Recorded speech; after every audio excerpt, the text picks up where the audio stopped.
आप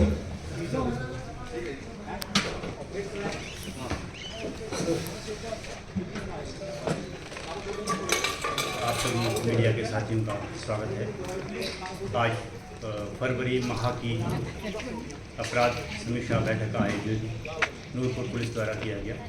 इसमें फरवरी माह में पुलिस द्वारा किए गए अन्वेषण कार्य, डिटेक्शन वर्क और ट्रैफिक रेगुलेशन और कानून व्यवस्था से संबंधित विषयों पर चर्चा की गई। बैठक के दौरान जिले की कानून व्यवस्था स्थिति की विस्तृत समीक्षा की गई। साथ ही लंबित मामलों के शीघ्र निपटान, अन्वेषण की गुणवत्ता में सुधार, एनडीपीएस मामलों की प्रभावी जांच, एनडीपीएस मामलों में वित्तीय जांच को मजबूत करने के लिए प्रभावी कदम उठाने के बारे में चर्चा की गई। पिट एनडीपीएस के प्रस्तावों को आगे बढ़ाने तथा खनन अधिनियम के अंतर्गत दर्ज मामलों एवं चालानों की समीक्षा पर विशेष रूप से चर्चा की गई। इसके अतिरिक्त आम जनता की शिकायतों के त्वरित निस्तारण तथा अपराध नियंत्रण को और अधिक प्रभावी बनाने के लिए सभी थानाध्यक्ष, चौकी प्रभारी और एसडीपीओ के साथ बैठक में चर्चा की गई। बैठक के दौरान इस वर्ष सभी थाना एवं पुलिस चौकियों के इंफ्रास्ट्रक्चर के नवीनीकरण और आधुनिकीकरण पर भी विशेष ध्यान दिया जा रहा है ताकि पुलिसिंग को और अधिक प्रभावी तथा पारदर्शी बनाया जा सके। बैठक के दौरान पुलिस जिला नूरपुर द्वारा वर्ष 2026 में अपराध नियंत्रण, कानून व्यवस्था बनाए रखने तथा विभिन्न अभियानों के अंतर्गत किए गए कार्यों और उपलब्धियों का विस्तृत ब्यौरा भी प्रस्तुत किया गया, जिसकी जानकारी मैं आपके साथ साझा करता हूँ। हम एनडीपीएस की बात करें तो एनडीपीएस में इस वर्ष अभी 2 महीनों में कुल 23 मामले दर्ज किए गए हैं। इसमें मुख्यतः चिट्टा की रिकवरी के ही मामले हैं। इसमें कमर्शियल क्वांटिटी और इंटरमीडिएट क्वांटिटी के हमारे मोस्टली केसेस हैं। एनडीपीएस और नशे की तस्करी पर प्रभावी कदम उठाते हुए जिला पुलिस नूरपुर द्वारा एनडीपीएस मामलों में जितने भी अपराधी हैं जो पकड़े गए हैं, इंटरमीडिएट क्वांटिटी के मामले और कमर्शियल क्वांटिटी के मामलों में हम फाइनेंशियल इन्वेस्टिगेशन कर रहे हैं। वर्ष 2025 में जो मामले दर्ज किए गए थे उसमें से करीब हम 78 मामलों में जो कमर्शियल और इंटरमीडिएट क्वांटिटी के मामले थे उनमें फाइनेंशियल इन्वेस्टिगेशन हम कर रहे हैं और अभी फाइनेंशियल इन्वेस्टिगेशन जारी है। जैसा कि आपको मालूम है, वर्ष 2025 में फाइनेंशियल इन्वेस्टिगेशन के तहत काफ़ी मामलों में प्रॉपर्टी सीजर भी हुआ था। जो जनवरी महीने में एक मामले में 1,76,00,000 की प्रॉपर्टी का सीजर का मामला भी था। नशे पर रोकथाम के लिए और प्रभावी कदम उठाते हुए नूरपुर पुलिस जिला द्वारा सरकार के, हिमाचल प्रदेश सरकार के निर्देशानुसार और पुलिस मुख्यालय की लगातार इसमें हमें गाइडेंस मिलती रहती है। इसके तहत पिट एनडीपीएस के मामलों में भी हम लगातार कार्रवाई कर रहे हैं। अभी तक पिट एनडीपीएस के टोटल मामले जो 22 मामले हमने सरकार को भेजे हैं, जिसमें 15 मामलों में हमें पिट एनडीपीएस के तहत डिटेंशन ग्रांट हुई है और 15 व्यक्ति इसमें पिट एनडीपीएस के तहत प्रिवेंटिव डिटेंशन में कारागार में अभी बंद है। जहाँ भी हमें कहीं सूचना मिलती है तो हम इस पर लगातार कार्रवाई कर रहे हैं। मैं आपको बताना चाहूँगा, पिछले रात को भी एक मामले में छन्नी क्षेत्र में एक महिला जिसका नाम बबली है, 29 वर्ष की है, उसके घर में नूरपुर पुलिस की सीआईए टीम द्वारा रेड की गई। इसमें महिला के घर से 12.76 ग्राम चिट्टा की रिकवरी हुई है। महिला को गिरफ्तार किया गया है और उसे आज माननीय अदालत में पेश किया जाएगा। चरस के अलावा चिट्टे के मामलों की बात करूं, मैं एनडीपीएस के मामलों की बात करूं, वर्ष 2026 में अभी तक 4 मामलों में माननीय अदालत द्वारा, विभिन्न अदालतों द्वारा 4 मामलों में सज़ा भी दी गई है। 4 अन्य अलग अलग केसेस में सज़ा करी गई है। एनडीपीएस के अलावा नूरपुर पुलिस द्वारा माइनिंग पे विशेष जोर दिया जा रहा है। माइनिंग के इस वर्ष 2 महीनों में, जनवरी और फरवरी माह में करीब 169 चालान इशू किए गए हैं, जिसमें पोकलेन, जेसीबी, ट्रक, डंपर और ट्रैक्टर शामिल हैं।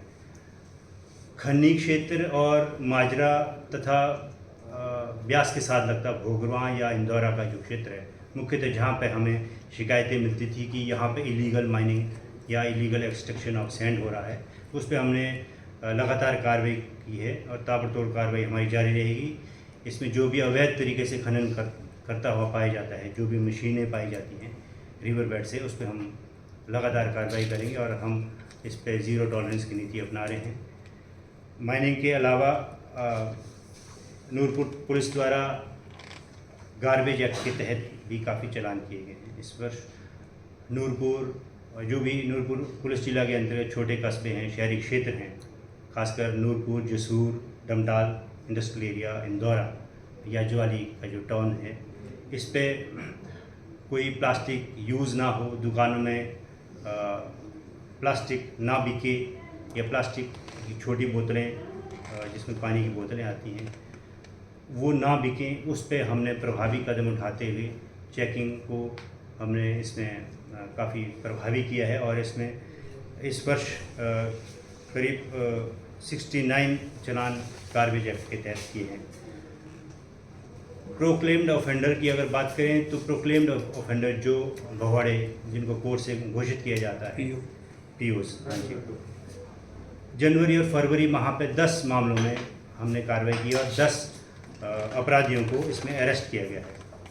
मिसिंग पर्सन के लिए फरवरी माह में एक स्पेशल अभियान चलाया गया था। इस वर्ष 2 महीनों के अंतर्गत 42 मिसिंग पर्सन थी, जिसमें महिलाएं, बच्चे या वयस्क जो थे उनकी बरामदगी हुई है और उनके परिजनों को सौंपा गया है। थेफ्ट और बर्गलरी के मामलों में भी लगातार कार्रवाई जारी है। अभी हाल ही में नूरपुर पुलिस में 2 मामले बाइक थेफ्ट के रिकवर हुए हैं, जिसमें दोनों मामलों में बाइक रिकवर होगी और 2 अपराधियों को इसमें अरेस्ट किया है। नूरपुर पुलिस द्वारा 2 अन्य बाइक्स को भी इसमें रिकवर किया गया, जो पूछताछ के दौरान यह मालूम हुआ कि यह चुवाड़ी क्षेत्र से चोरी हुई थी और तो ये दोनों बाइक्स चंबा पुलिस को सौंप दी गई हैं और वहाँ पे इन पर मामला दर्ज किया गया। साइबर फ्रॉड के मामलों में भी कार्रवाई करते हुए नूरपुर पुलिस द्वारा इस माह एक मामले में 3 लाख की रिकवरी की गई है। एक व्यक्ति को भी NDPS पर हमारी कार्रवाई लगातार जारी रहेगी। इंटर स्टेट जो भी इस तरह के नेटवर्क हमारे क्षेत्र में चल रहे थे और जो इंटर डिस्ट्रिक्ट नेटवर्क है या जो चेन स्मगलिंग हो रही है, उस पर हम लगातार कार्रवाई कर रहे हैं और आगे भी हमारी कार्रवाई ऐसी ही जारी रहेगी। अब मैं ये कहूँगा कि हमारा जो बॉर्डर क्षेत्र है, छन्नी, बेल्ट, जेल, डमटाल में नशा तस्करी की काफ़ी कमी आई है। इस तरह के मामले हम पकड़ रहे हैं पर काफ़ी प्रभावी कदम उठाए जा रहे हैं, लोगों का हमें सहयोग मिल रहा है। नशा निवारण समितियों की इसमें लगातार बैठकें हो रही हैं। पुलिस और प्रशासन लगातार विभिन्न पंचायतों का दौरा कर रही है, लोगों से सहयोग ले रही है और कॉलेजेस में भी हम कैंपेन, अवेयरनेस कैंपेन चला रहे हैं, तो लोगों का हमें काफ़ी सहयोग मिल रहा है। मेरी आम जनता से अपील है कि कोई भी सूचना अगर नशे से संबंधित या नशा तस्करों की कोई भी सूचना उनके पास है तो तुरंत पुलिस के साथ साझा करें। पुलिस का 112 112 या 1933 1933 नंबर पर यह सूचना साझा कर सकते हैं। हम विश्वास दिलाते हैं कि ये सूचना गुप्त रखी जाएगी, किसी व्यक्ति का नाम आगे डिस्क्लोज़ नहीं किया जाएगा और उनकी सेफ्टी और सिक्योरिटी का हम सुनिश्चित करेंगे। Thank you sir. जैसे अभी जो ट्रैक्टर वाले हैं उन्होंने नेताओं से आग्रह किया कि मैं चालान काट रही है पुलिस, तो क्या ये पुलिस पर दबाव बनाया जा रहा है कि चालान ना काटें या क्या इसमें?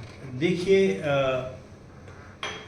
अवैध जो भी माइनिंग अगर रिवर बेड से होती है, ब्यास है या खन्नी का क्षेत्र है, खासकर हमारा इसमें फोकस है अगर मशीन के द्वारा एक्सट्रैक्शन होती है, मशीन के द्वारा खनन की जाती है, उसके साथ मशीन के साथ कोई ट्रैक्टर पाया जाता है, तो ऐसे मामलों में हम लगातार सख्त कार्रवाई करेंगे। ऐसे मामलों को हम चालान करेंगे और अधिनियम के तहत अगर मामला दर्ज करना है तो केस भी दर्ज किया जाएगा। पिछले दिनों एक पूर्व मंत्री ने एजिटेशन की थी यहाँ पर कि हम धरना प्रदर्शन करेंगे। नहीं, मैं आपको बताऊं, इसमें अगर मैं आपसे डाटा शेयर करूं तो इन 2 महीनों में 10 पोकलेन और JCB जब्त की गई हैं। टोटल 2 महीनों में 52 ट्रक डंपर भी के केसेस हमने चलाने इशू किए हैं और 107 के करीब ट्रैक्टर हैं। तो ऐसा नहीं है कि हम ट्रैक्टर को ही टारगेट कर रहे हैं। जो भी ट्रैक्टर खड में मशीन के द्वारा लोड किया जा रहा है, मशीन के द्वारा इलीगल एक्सट्रैक्शन ऑफ सैंड हो रहा है, तो उस पर कार्रवाई बनती है। वो अवैध तरीके से अगर कार्रवाई कर रहे हैं, कोई इसकी अवैध तरीके से ट्रांसपोर्टेशन हो रहा है, तो उस पर कार्रवाई की जाएगी। मतलब अगर बेलचे से अगर उसका नहीं, देखिए मैं इस तरह का कोई डिस्टिंग्विश नहीं करूँगा कि बेलचे से। देखिए ज़्यादा नुकसान पर्यावरण को मशीनों के द्वारा एक्सट्रैक्शन अगर हो रहा है, उसमें ट्रैक्टर से इन्वॉल्व है, तो उस पर हमारा ज़्यादा फोकस रहता है कि जो नदी का तटीकरण है, किसी गांव को नुकसान ना पहुंचे। किसी गवर्नमेंट की स्कीम्स हैं, कोई कूहले हैं या जो नहरें बनाई गई हैं, उनको स्कीम नुकसान ना पहुंचे, पुलों को नुकसान ना पहुंचे। उसके नीचे कोई इस तरह का खनन मशीन के द्वारा हो रहा है, उसमें मशीन के साथ ट्रैक्टर इन्वॉल्व है, तो उसमें कार्रवाई तो ज़रूर की जाएगी। अगर उसमें सरकारी लोक निर्माण विभाग की गाड़ियाँ, देखिए सरकारी जो भी कार्य होते हैं उसमें जहाँ पे माइनिंग लीज होती है एक्स फॉर्म के साथ या इसमें डब्ल्यू फॉर्म के साथ,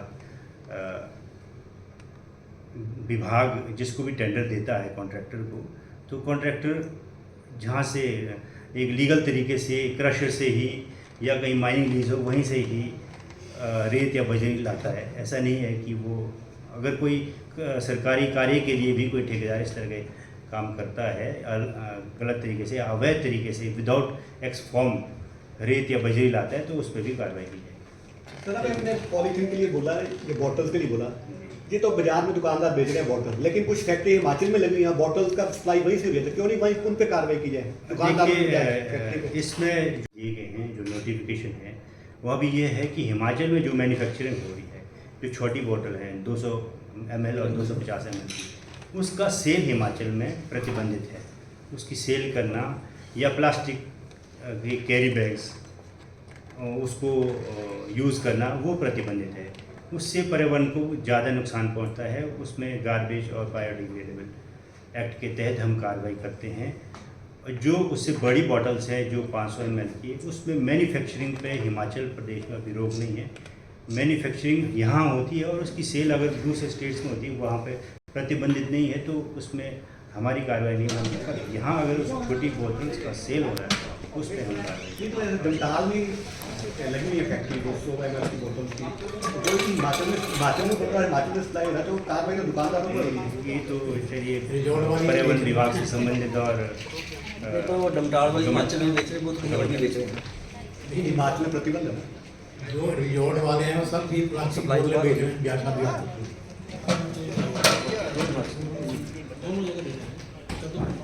thank you ji, thank you.